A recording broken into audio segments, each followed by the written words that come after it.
Okay, another thrilling instalment. John the van guy just tightened up the bolts on his head, following the procedures that I've done in the previous video. The bottom line is you tighten up in stages. When you're tightening, you go from the number 1, 2 and work in a clockwise direction. So initially you tighten them all up sequentially, a bit at a time, and you take it up to 5 kgm or 36 foot-pound.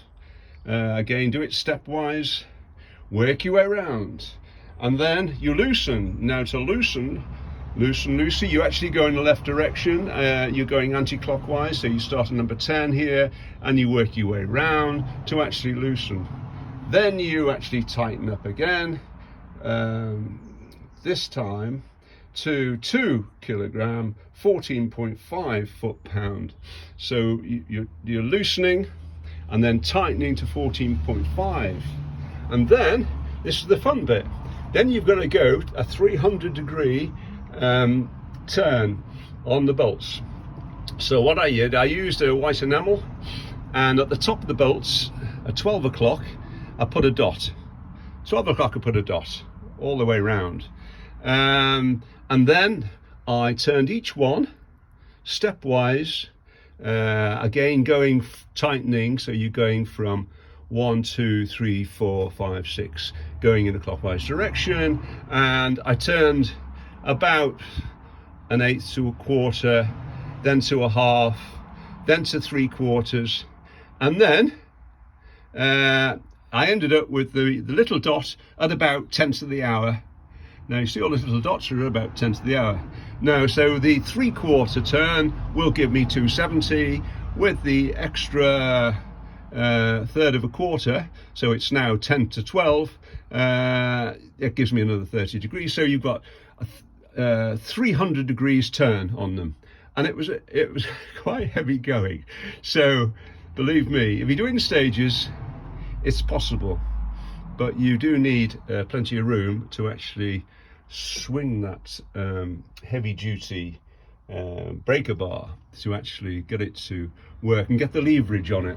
I found I had to twist around so I can get enough leverage to actually pull.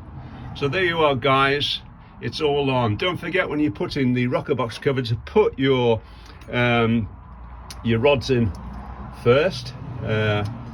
Don't forget those. I have done it in the past and I've forgotten to put them in, and then you've got to take everything off again, and it's a real pig. So yeah, so make sure you put those in first, and obviously they're numbered, so you're putting them in the right place. So these little tappet bars, I forgot what you call them for some reason. And then you can slip this on, tap it on with a rubber mallet, so it sits nicely. Now all I've got to do is put these nuts on and tighten them up to a particular torque. I'm not sure what that is, but the worst of it, as far as I'm concerned, is done, getting this head down. When you're putting the gasket on and you don't know which way to put it up, they say the writing on one side, but I've found that there's a rectangular hole on one side of the gasket, and that rectangular hole must go next to the water pump, so that and you'll see there'll be a gap in the block where you see the water gap in the block, and obviously that should line up with the rectangular hole in your gasket. There's only one way you do it. It's kind of asymmetric, the gasket, so it'll only go in one way anyway, so you can't really go wrong if you do that right. Right, there you go, today's fun job. I made a shelter in case it rains. So bye for now, kids.